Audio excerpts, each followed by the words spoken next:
The current state of Marvel Contest of Champions in 2024. Should you return back to playing the game? Should you continue playing the game? Well, let's cover that in this particular video. This video is separated into 4 parts: a good, a bad, a neutral, and my final thoughts on the matter. So let's start with the bad. So let's go over what is the bad first. And that's what we're going to do. We've got different tabs, so you can click them to go to different sections about what is good, bad, neutral, and my final thoughts. But the first thing to get off right at the bat is modes. Apart from Alliance Raids, there hasn't been a new mode added in.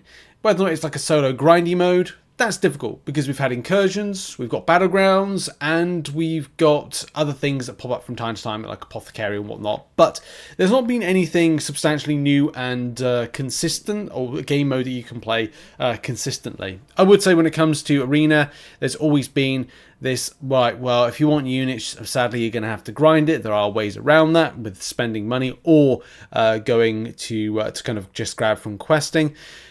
But these weekend arenas still remain something that haven't been addressed or kind of ramped up to current meta. And whether or not you'd like something more unit orientated on a Sunday, that again is going to be, because a lot of people only have time on a Sunday to play because of, you know, childcare, study, whatnot with it. But there's not really been a huge amount of new modes added to the game in recent years, except for, as we said, Alliance Raids. But you only get to play that once a month or once every 3 weeks. I think that's how it rotates with that one. There's also the rebalance program. Something that I have talked about in the past is Kabam's rebalance program.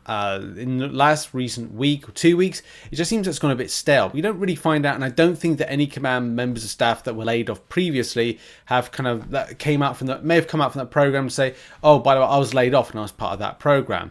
You just don't know what's going on with it. What champions have been changed that are recently added in, and as well the pace of getting old champions buffed.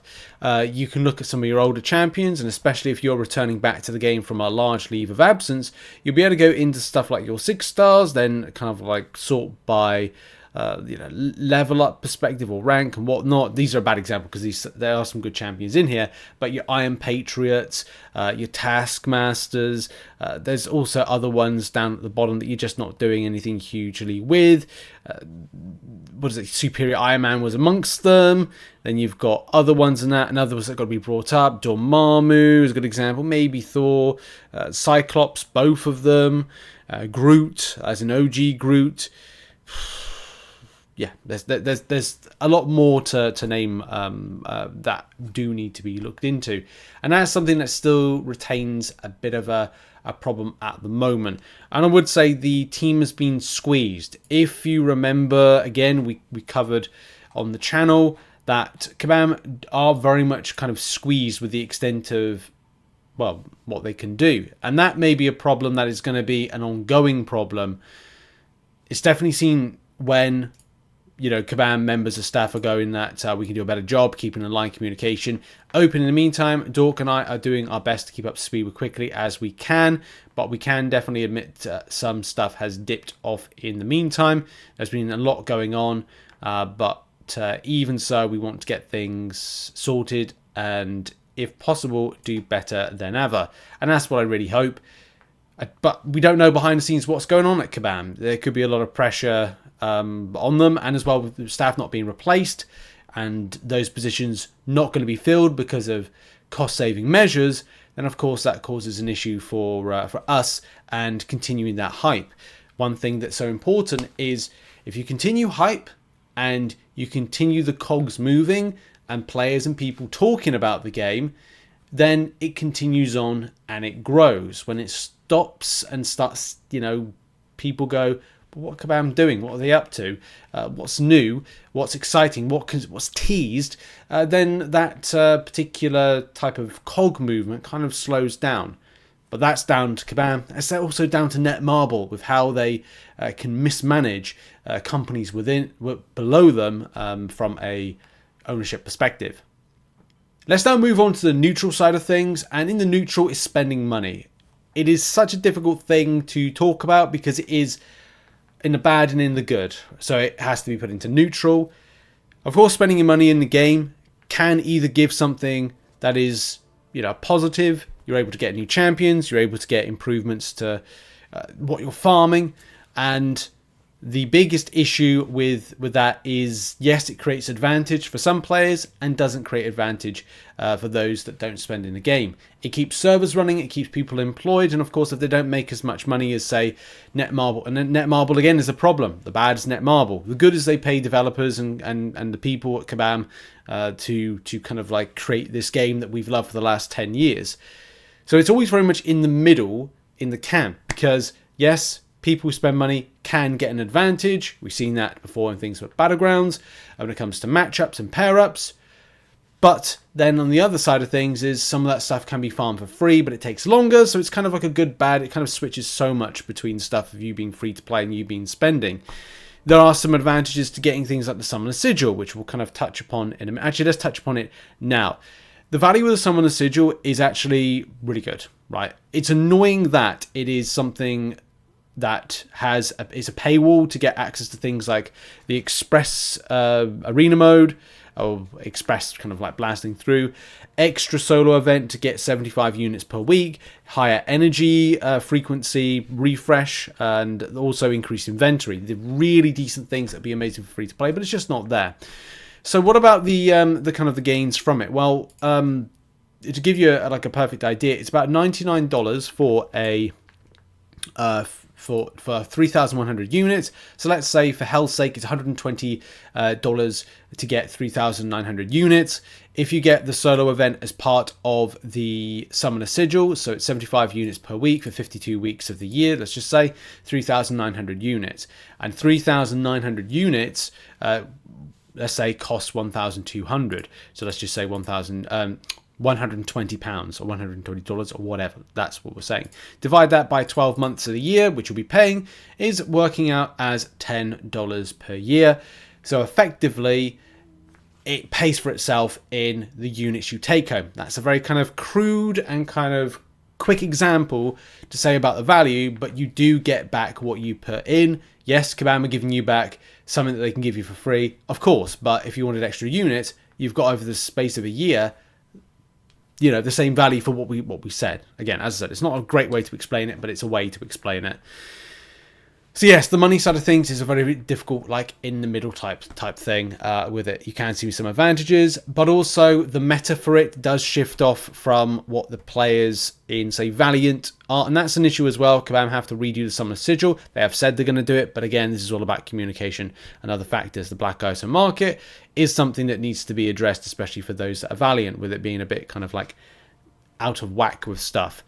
So what else when it comes to neutral? Well, one of those things in neutral is Battlegrounds. Battlegrounds ticks a box for some people, but not for others. And of course, from a perspective of farming through stuff, it is if you're a lower player, you're going to have a rough end. If you are those in Valiant and Paragon, you may have a better time going up the ranks. And this is something when it comes to matchmaking to improve in time. Some people will say, no, this is bad at the moment, Rich. Some people will say, no, this is good at the moment, Rich. That's why it has to be put into a neutral, because it's not benefiting it's not benefiting all players, just some players for it. But there's still some good things to come as we separate the bigger accounts to smaller accounts as people move into Gladiator Circuit on a more regular seasonal basis when they come back to seed in Victory Track on a monthly basis. There's also secret changes and improvements that will come in Marvel Contest of Champions, and this is why it's a neutral, because we're in the unknown. We don't know what's happening, but there's been exclusive videos that have been at San Diego Comic-Con, maybe new modes, maybe other things. So there's something to be positive about the future, but we don't know, so this becomes a difficulty. The other thing that's good about the game at the moment, but also is bad, is the Deathless Pieces hunt. Now, they are not great. They are a bit too grindy in certain times and certain places, and that is a bit of an issue at the moment. But it's something to get. Again, this is why it's in the middle. If you miss out, it costs you 5,000 units. Not great. If you're willing to farm the content and do the thing, you'll be able to get the piece, and that's great and that's fun. So again, this is kind of like neutral for this, and that's really it for neutral. And the other thing that's kind of neutral is very, very C-list champions. Not all of them, but what I'm saying is any new champion that's been put in has been a little bit meh in recent times.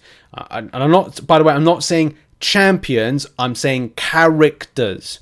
So some of the characters that have been put in aren't exactly on your A list, except for things like, you know, Bullseye, that's definitely one of them, Spider-Punk for, you know, for some. But when you look at these ones here, you're kind of going like, well, it's not some of the top characters in the Marvel universe. Yes, there'll be some of your favorites in there, but there's still some A-listers, B-listers that could be put into this game that may be a bit more popular, and that's kind of like what the point is there. That's why it's a neutral. Some people like, some people don't like. So let's finish with the good. Funnily enough, I've put more good in than bad and neutral, and that is, first of all, we are celebrating 10 years. If you're thinking about coming back to the game now, you're probably going to find yourself pick up a ton of rewards. This is why it's a great time to come back, because with 10th anniversary, they're probably going to give out something completely amazing and just spicy that is going to make you very impressed with the extent of, well, I didn't have to do anything and I got something for free. Also means a lot that this is the Legends event month in August, so you're probably going to be able to pick up something of equal like amazingness from it. So expect some spicy crystals. You know, we got the free 7-star from Magnetron Crystal, Higher, Further, Faster event coming in as well. And that was a lot easier than getting the Nightcrawler one, I can tell you that one. So this right here, Kabam giving out that for players is fantastic. Yes, okay, lesser rarities for different players, but it's still giving out that's kind of like, again, more important.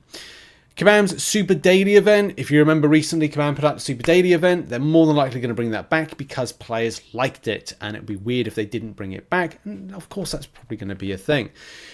What else? Battlegrounds climbing. We kind of put that in neutral, but I would say that there's definitely an improvement when it comes to the element of grabbing trophy tokens, which then leads to store purchases. And that's something that Kabam have done a good job with and would interest players, is buying. Okay, you lost in Battlegrounds. You got your objectives? Yeah, I've got some battle tokens. What can I do with those trophy tokens? Well, I can spend them in the store, in the Battlegrounds store. So we got a Battlegrounds store. We've got a ramped up loyalty store that's a bit better.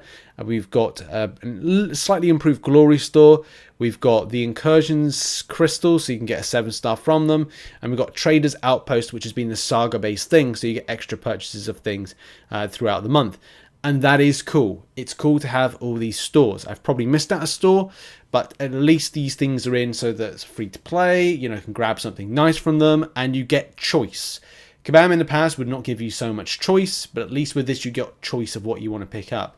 I need relic resources, Battlegrounds, Glory Store, go grab them from there. And also the Trader's Outpost. I want shards, we'll go to the Trader's Outpost and maybe even go to Loyalty Store to grab some extra shards for things. Like, you get options, and that's nice. It's nice to be able to have your own thing and not be completely dictated to. And also other things that could come in the future. We have got potentially a Caps Commissary coming. Don't quote that being an actual thing if that comes back, but we'll probably have that kind of spend units, get stuff similar to our Mega Days. People love the Mega Days, so that'll probably come back because, hey, it's a cool thing, and we'll be covering it on the channel. But also there's other improvements that people skip over. If you are coming back to the game and you want your free stuff, but what about making progression? M was able to make, and other people that are casual players were able to make a massive amount of progression because of the improvements to going up. If you have certain new things, then you're able to, without doing certain pieces of content, go up to the next progression. And going up to the next progression meant that your deals were better. You got better deals on things like July 4th deals, so you'll probably get better things when it comes to Cyber Weekend deals as well. Massive gains for lower accounts going higher, so that is again another fantastic element to the positives side of things. What else? As I said, there's more positives. It's likely we'll see Act 9.1 at some stage, because we need to get to the next one, get some rewards from it, and those have been better. The story progression has been improved. Yes, you do have to get to more the book 2 side of things before that you start seeing it, but it's definitely better than it once was. And the final thing is, And we did say 10th anniversary, you'll be getting free stuff. Well, what if you're getting free stuff and things that are going to be beneficial to you for the banquet event? The banquet event 2024 will likely be as good, if not better, with meta shifts and things devaluing. So there's a lot of things to be positive about in MCOC currently. So my final assessment of things is there are always things to tick everyone's boxes in different places. Super Daily event gave a little bit of promise that there's something good in the future. I really hope the new modes get added, and yes, we had Alliance raids, but I really would like something new to the game that's different, or something you can repeat on a daily or weekly basis similar to Incursions. But you know, those modes are in now, and I think they fit their purpose the same way that Battlegrounds does. I think Kabam have done a good job with the changes to Battlegrounds, but it's not something that's going to tick the boxes for everybody, and that's something we're going to see in future seasons. There's a great time now to think about the positives, to go, there's a lot of free stuff on offer for players between the Legends event, which drops in August, and then the latter part of the year when we've got the banquet event, and Kabam celebrating 10 years with the game. So there's lots of positives to look forward to. Getting that last piece of Deathless vision, but also the 9.1 Act 9.1 coming to the game, Super Daily event, which, you know, as we said, tick boxes of some, for all people, not for some when it comes to other things in the game. Money side of things is always going to be a difficult part, spending money, but there are some good things for value, but Kabam need to continually address them. And yes, we've got a bad time when it comes to how the team has been restructured at Kabam and how they deal with Marvel Contest of Champions, but I do see that improving between now and the end of the year. So if you can cope with the rough, good luck, not good luck, but good wishes and also fun can be had with the smooth. The rebalance program is still something that needs to be done better, and that seems to have fallen off the side of the planet. But what are your thoughts on the state of Marvel Contest of Champions at the moment? Have your say in the comments. Check out some other content, and roll on for some positive things in the future. Let's go.